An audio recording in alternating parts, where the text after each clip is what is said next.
उस टाइम पे FIDIs ने बहुत ज़्यादा पैसा कमाया। आप उसको अमेजोन या फ्लिपकार्ट पर भी बेच सकते हो। अब 2008 का क्राइसिस देख लीजिए या 2019 का कोविड का क्राइसिस देख लीजिए, कुछ लोगों ने इसी आर्बिट्राज का फ़ायदा उठा के बहुत बड़ा बिजनेस बनाया है। हेलो दोस्तों, क्या आपको पता है कि स्टॉक मार्केट में कुछ ऐसी स्ट्रैटेजीज भी हैं जिसमें आपको रिस्क कुछ भी नहीं होता और प्रॉफिट की गारंटी होती है। आज हम कुछ ऐसी ही स्ट्रैटेजी के बारे में डिस्कस करने वाले हैं और आपको बताने वाले हैं उसके फ़ायदे, नुकसान, कैसे उसको इम्प्लीमेंट करें और कैसे आप उसका फ़ायदा ले सकते हैं। चलिए शुरू करते हैं। आप सभी ने आर्बिट्राज का नाम तो सुना ही होगा। आर्बिट्राज का अगर मैं हिंदी में संक्षिप्त विवरण दूँ तो ये होगा कि किसी चीज़ को सस्ते में खरीदना और महंगे में बेचना, और वो भी उसी प्लेटफॉर्म पर। एक सिंपल सा एग्जांपल है, जब भी आप शॉपिंग करने जाते हैं तो आप फ्लिपकार्ट और अमेजोन मेजरली चूज़ करते हैं। उसकी जगह आप ट्राई कीजिए आप इंडिया मार्ट पे उसी प्रोडक्ट को सर्च करने का।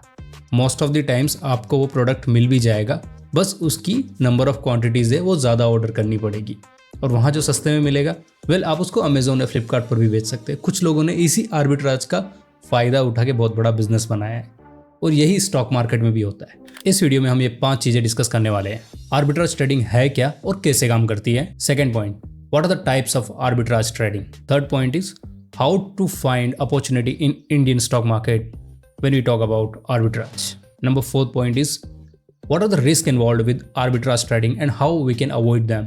Number fifth point is the historical examples of arbitrage trading and how they got success.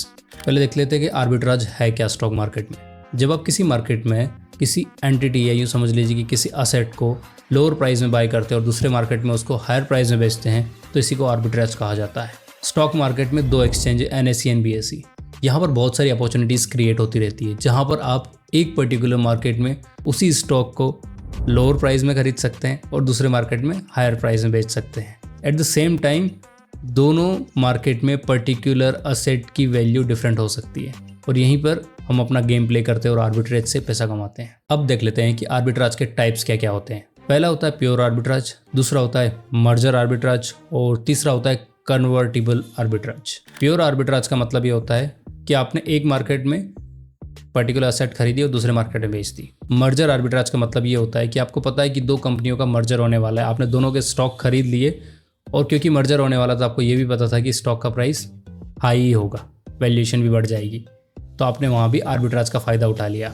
तीसरा होता है कन्वर्टिबल आर्बिट्राज, जिसमें आप किसी स्टॉक के बॉन्ड खरीद लेते हैं और आपको पता है कि वही बॉन्ड स्टॉक प्राइस से भी ज़्यादा में बिकेंगे और आप उस वक्त बेच देते हैं। एक प्रो टिप जो आप सबको बता देता हूँ, जब भी आप आर्बिट्राज एग्जीक्यूट करना चाहें आपको एक चीज़ को मेक श्योर करना होगा कि आपके पर्टिकुलर ब्रोकरेज वो रियल टाइम डेटा को सपोर्ट करता हो और फास्ट एग्जीक्यूशन करता हो, क्योंकि ये अपॉर्चुनिटी सेकंड्स के लिए ही होती है, ये पूरे दिन नहीं रहेगी। अब बात आती है कि इंडियन स्टॉक मार्केट में आर्बिट्राज की अपॉर्चुनिटी को कैसे ढूंढें। अगर आप इंडियन स्टॉक मार्केट के कॉन्टेक्स्ट में बात करेंगे तो मैं बात करूँगा NSE, BSE और डेरिवेटिव्स के बारे में। इसके लिए आपको फास्ट एग्जीक्यूशन चाहिए होगा और रियल टाइम डेटा का एक्सेस चाहिए होगा, ताकि आप इमीडिएटली स्पॉट कर पाए कि कहाँ पर अपॉर्चुनिटी बन रही है और आप उसका फ़ायदा लेके निकल पाए मार्केट से।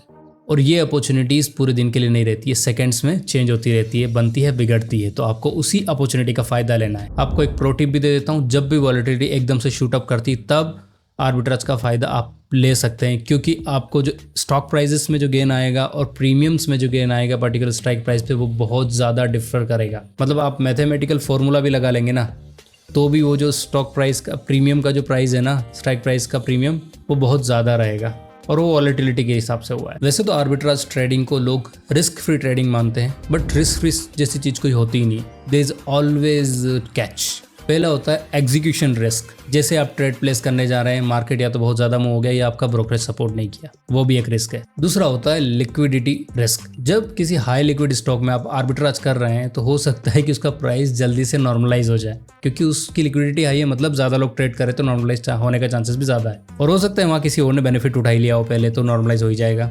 एक और होता है काउंटर पार्ट रिस्क। जैसे आप उस अपॉर्चुनिटी को फाइंड आउट कर रहे हैं, वैसे ही FIDIs भी उस अपॉर्चुनिटी का लेवरेज लेना चाह रहे हैं, और उनके पास जो रिसोर्सेस है they are next level, so they will take the benefit before you. इन सबसे बचने के लिए आपको एक ही चीज करना है, वो है स्टॉप लॉस रखना है। अब 2008 का क्राइसिस देख लीजिए या 2019 का कोविड का क्राइसिस देख लीजिए, वहाँ पर मार्केट में बहुत ज़्यादा मूव आया था और बहुत सारी आर्बिट्राज की अपॉर्चुनिटी बनी। उस टाइम पे FIDIs ने बहुत ज़्यादा पैसा कमाया। In conclusion I would like to say you that if you are a smart trader and you have a real time access of the data, then go ahead and take the benefit of the arbitrage trading. And if you are a normal trader who don't have the capital, who is struggling to trade, then please don't go with this trading style. It's not best for you.